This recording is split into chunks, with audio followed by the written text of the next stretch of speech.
வணக்கம் நண்பர்களே. IPL போட்டியோட league சுவிட்சோட கடைசி ஆட்டம் சென்னை சூப்பர் கிங்ஸ் மற்றும் ராயல் சேலஞ்சர்ஸ் பெங்களூரு அணிகளுக்கு இடையே நேற்று நடைபெற்றது. இந்த போட்டியில் சென்னை சூப்பர் கிங்ஸ் அணியை 27 ரன்கள் வித்தியாசத்தில் ராயல் சேலஞ்சர்ஸ் பெங்களூரு அணி தோற்கடித்து பிளே ஆஃப் சுவிட்சுக்கு முன்னேறி இருக்கு. நடப்பு சாம்பியனான சென்னை சூப்பர் கிங்ஸ்க்கு பெரிய ஏமாற்றத்தை கொடுத்துருக்கு ராயல் சேலஞ்சர்ஸ் பெங்களூரு. இந்த போட்டியில் சென்னை அணி தோற்றதுக்கு பலரும் பல காரணங்களை சொல்கிறாங்க. ஆனால் ராயல் சேலஞ்சர்ஸ் பெங்களூரு அணி வீரர் தினேஷ் கார்த்திக் என்ன சொல்கிறாருன்னா, தோனி அடித்த இமாலய சிக்ஸர் தான் எங்களோட வெற்றிக்கு காரணங்காரு. ஏன் அப்படி சொல்கிறாருன்னா, அந்த சிக்ஸர் அடித்த பிறகு அந்த பந்தானது மைதானத்தை விட்டு வெளியே போயிட்டு அதுக்கு அடுத்து புது பந்து கொடுத்தாங்க. அந்த பந்து எங்கள் பவுலருக்கு ஒத்துழைச்சது, நாங்கள் ரன் வேகத்தை கட்டுப்படுத்தணும், அதுதான் மூல காரணம்னு தினேஷ் கார்த்திக் சொல்கிறார். இது ஒரு புறம் இருக்கு.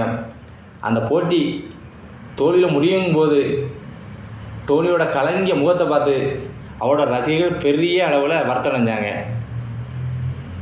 இந்த தொடர் தான் டோனியோட கடைசி ஐபிஎல் தொடர், அதனால் வெற்றியோடு விடை கொடுக்கணும்னு நினச்சோம். எங்கள் தலை டோனிக்கு இப்படி ஆகிட்டேன்னு அவங்க ரசிகர்லாம் வருத்தப்பட்டு இருக்காங்க. ஆனால்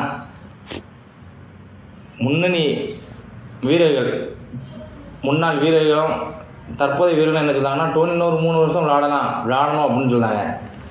சரி பார்ப்போம், டோனி மீண்டும் வரணும், பழையபடி வரணும் அப்படின்னு அவங்க ரசிகர்லாம் விருப்பப்பட்டுருக்காங்க. ஆனால் நேற்று போட்டி நடக்கும்போது விராட் கோலி என்ன சொன்னார்னா, டோனியும் நானும் விளையாடுகிறோம், இதுதான் அவரது கடைசி போட்டியாக இருக்கும் என்று நினைக்கிறேன் அப்படின்னு விராட் கோலி நேற்று மேட்ச் நடக்கும்போது காலையிலே சொல்லிட்டாரு.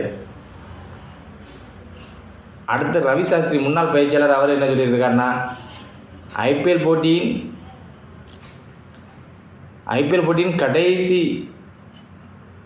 தொடர் டோனிக்கு இதாக தான் இருக்கும், இந்த தொடரில் ஆரம்பத்துலேருந்து முடிவு வரை டோனி விளையாடுறான்னு பார்ப்போன்னு அவரும் ஒரு ட்வீட் போட்டிருந்தார்.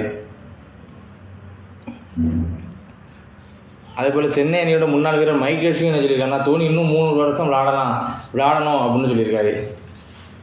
சென்னை ரசிகர்களால் சின்னத்தில்னு அழைக்கக்கூடிய சுரேஷ் ரெய்னா சொல்லிட்டாரு, டோனி இன்னும் 3 அல்லது 4 ஆண்டுகள் விளையாடலாம், அவர் விளையாடணும் கண்டிப்பாக அப்படின்னு சொல்கிறாரு.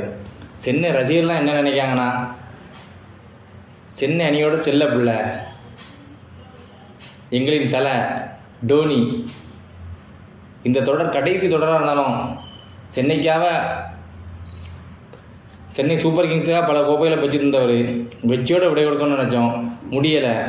ஆனால் இன்னும் 3 அல்லது 4 ஆண்டுகள் விளையாடணும் அப்படின்னு நினைக்காங்க. கலங்கிய தோனியை பார்த்து அவர் ரசிகர்லாம் மீண்டும் வா தலைவா, வெற்றியோடு திரும்ப தலைவான்னு சொன்னாங்க. பார்ப்போம், முடிவு டோனி கையில். நன்றி, வணக்கம்.